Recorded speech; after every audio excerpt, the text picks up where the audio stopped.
Hey, beautiful people. Welcome back to my channel, or welcome to my channel if this is your first time here.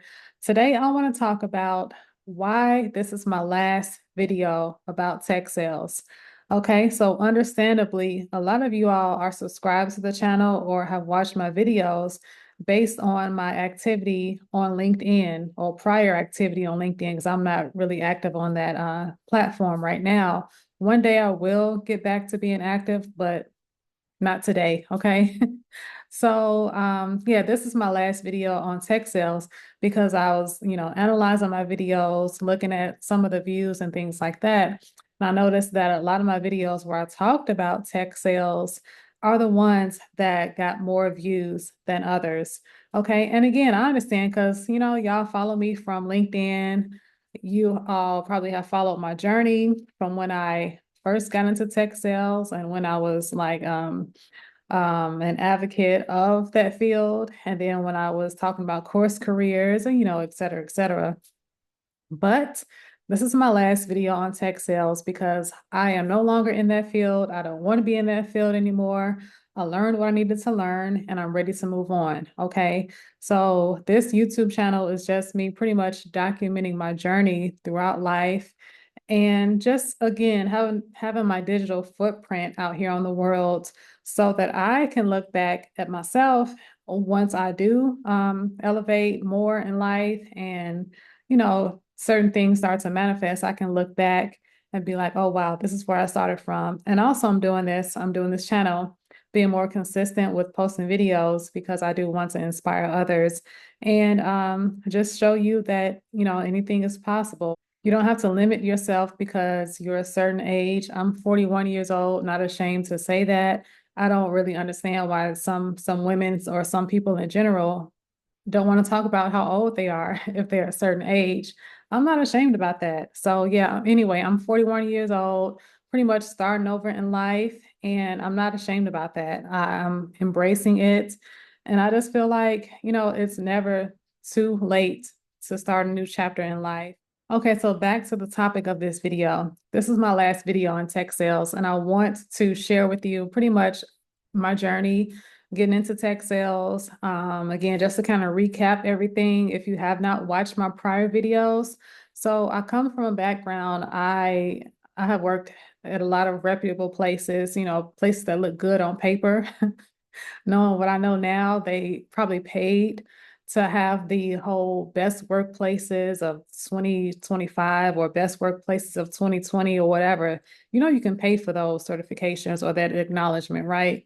So clearly, some of these workplaces I've been in, they paid for that. So anyway, I worked at places like most recently it was Intuit, the company that does QuickBooks and the Mint app, that tracks your finances. So yeah, I worked there, Intuit. I worked at ADP before. I also have a strong background in higher education, coming from working at Indiana University, um, the Art Institutes in downtown Chicago.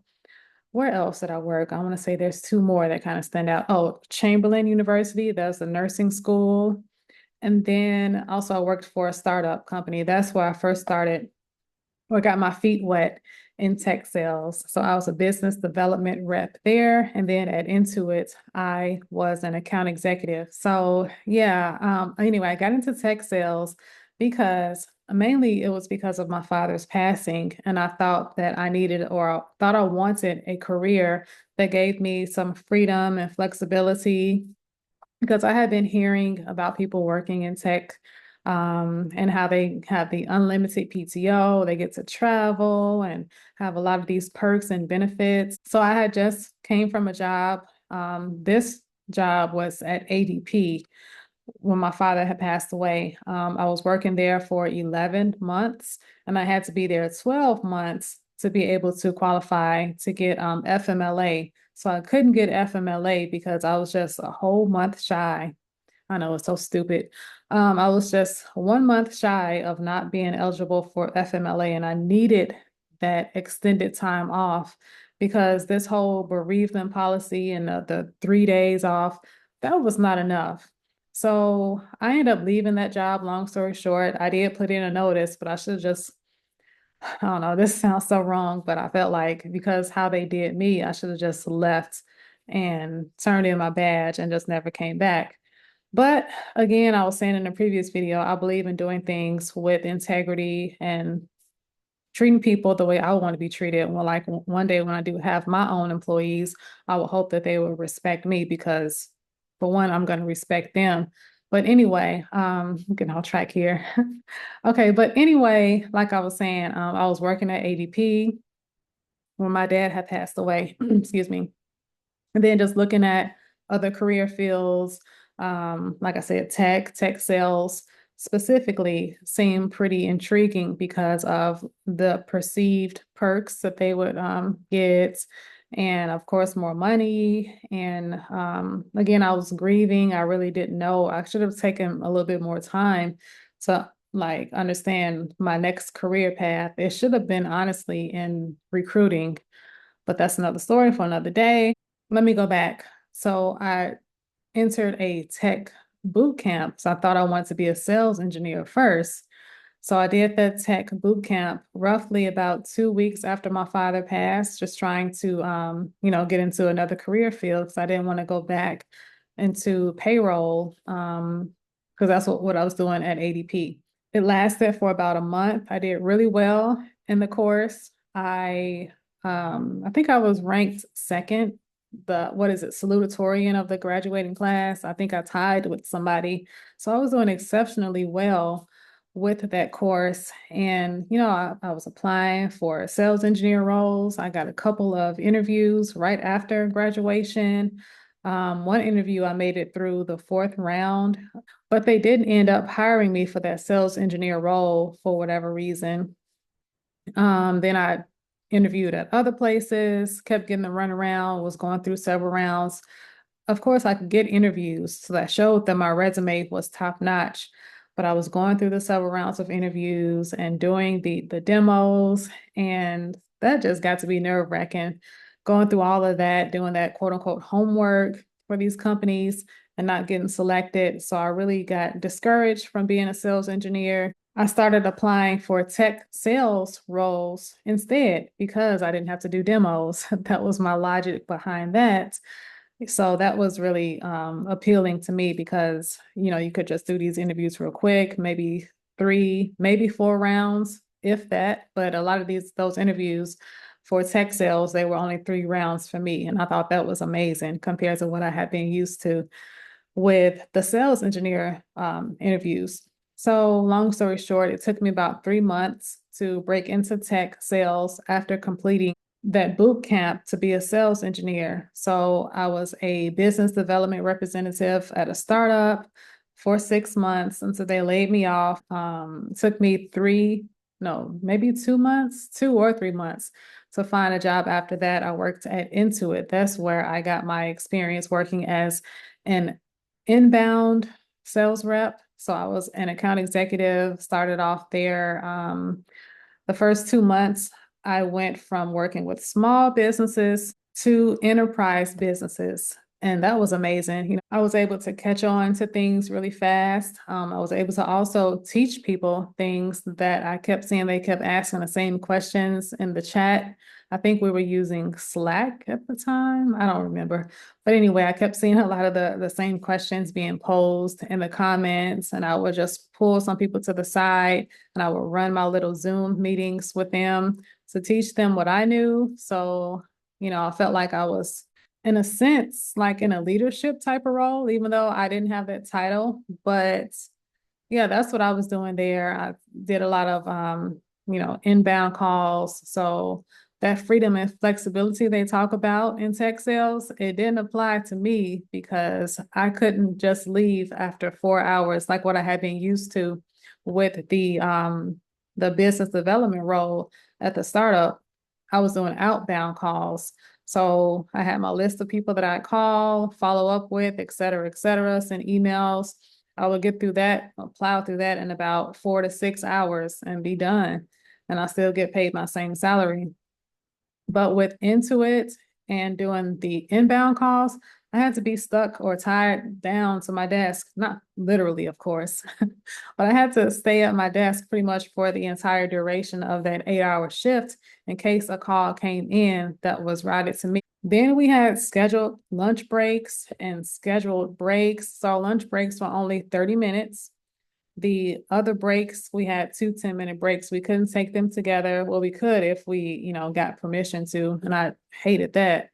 But yeah, so we also had 10-minute breaks that were scheduled throughout the day. And I'm just like, what happened to this freedom and flexibility that people talked about that was so awesome in tech sales? Apparently, that did not apply to that place. I'm just being honest and transparent because some people, y'all need to know this. If you're looking to get into tech sales, every tech sales job is not the same. You're going to have some that are flexible and some that are like the company that I worked with, the last company I worked with. So be aware of that. Especially with a lot of the inbound roles. It may not be, you checking out or clocking out or being done with your work shift after 6 hours. So again, just be aware of that.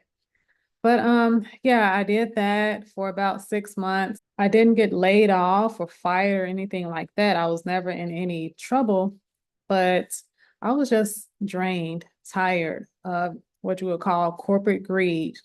So about a month or so, maybe 2 months after I started with the new enterprise role, they implemented a change in their pricing structure to every customer, no matter how long they had been with the company, been using the software. And I said this in a previous video, the price structure didn't seem fair at all. It was very unfair, especially with the inflation going on. And, I feel like, especially those customers that were loyal customers for several years, I'm talking about decades, maybe even 20 years, those ones, they should be kind of given a break, you know, and that was not the case. So I had just become really tired of getting on these calls with these customers and telling them about the price increase. And if they wanted to, keep their software intact, they had to upgrade and spend these thousands and thousands of dollars.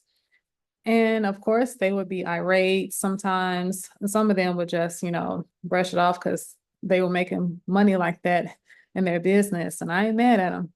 But other business owners, I can understand their frustration because they didn't plan to be spending this type of money.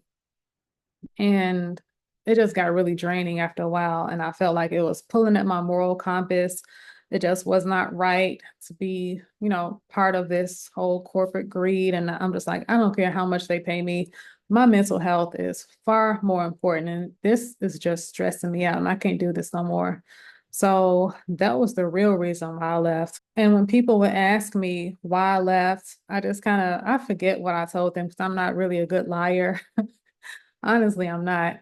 But I just kind of made up something. But that's the real reason why I left into it. And people said that was such a good job. And from the outside looking in, it might have been, but you need to know what goes on behind closed doors in some of these companies, especially the one that I was with. Oh, and here's another thing too. So I was working there from October 2023 until I decided to leave in March of 2024. So around the February, no, January or February timeframe of 2024, they were telling people that they're going to be planning for an uptick in hiring more people or promoting more people because of what they plan to do in July of 2024. They were pretty much vague about what was going to happen in the coming months, but they kept encouraging us, everybody to perform, stay on top of getting these clients to transition over to the higher rate packages. So yeah, basically they were encouraging us to get customers to spend more money and to keep doing that until July of 2024 so that we could get promoted or work in another department, et cetera, et cetera. Fast forward, come to find out, July of 2024 is when they laid off all those people. I think they laid off 1,800 people, if I'm not mistaken. Yeah, that's what it was, because I'll never forget that number. But I just thought that was so wrong for them to say beforehand that they were going to promote thousands of people, and then they turn around and end up laying off thousands of people. So by that time, I was already working somewhere else. And I'm just looking back like, wow, why would they do that? They knew good and well that that's what they had planned to do back when they were talking to us about promoting people in January or February, whatever month that was. I just know that it was months before the layoffs started happening. And I was just like, wow, I'm so glad I left, listened to my intuition, because I could feel, I could sense something else was going on behind the scenes, but I couldn't put my finger on it. I never would have thought that it would be all these thousands of layoffs or 1,800 layoffs that were going to happen. But it just goes to show me that my intuition never steers me wrong. And I'm so glad that I'm pretty much tapped in. I listen to my spirit, and when I feel like something's gonna go wrong, or if I, sense that a certain person is a certain type of way, I pull away. Okay. So yeah, I know I went off on a tangent. Once again, I do this a lot, so you have to like bear with me on this. Stick with me. I promise it's a good message behind all the rants and the rambling I do sometimes. But yeah, so that was my experience in tech sales. Some people may have a totally different experience than me. Again, I've only been in the field for a year, 6 months at the startup, and then 6 months at Intuit. And to me, that was enough. I learned what I needed to learn to help me in my later stages in life when I do start my other thing that I'm not going to talk about. But yeah, I learned what I needed to learn. So yeah, I'm really thankful for that hands-on learning experience with sales and overcoming objections and, building out a pipeline and other things as well. So I'm also thankful for course careers, and this is not me promoting their brand and whatnot. I don't even have a link for me to share or whatnot. So don't get that twisted. But yeah, I'm also thankful for course careers. I have lifetime access to that if I do need to go back and brush up on a few things. I did take that course. I believe at the time it was $4.99, $4.50, something like that. And yeah, I'm really thankful for my time in tech sales. I learned what I needed to learn, learned it, got on out, and now I'm ready for the next thing. With that said, I will no longer be doing videos about tech sales. That phase of life is now behind me. You can look for, more content pertaining to my journey in life, me sharing some wisdom, advice, and other things as well. So I don't know the whole theme of my channel yet, or even if I have a niche on this channel yet. I don't know, but I did go ahead and I changed my banner, I changed my bio. So yeah, just stick with me. Tell a few people about my channel. I think you're gonna like it. I think you're gonna enjoy it.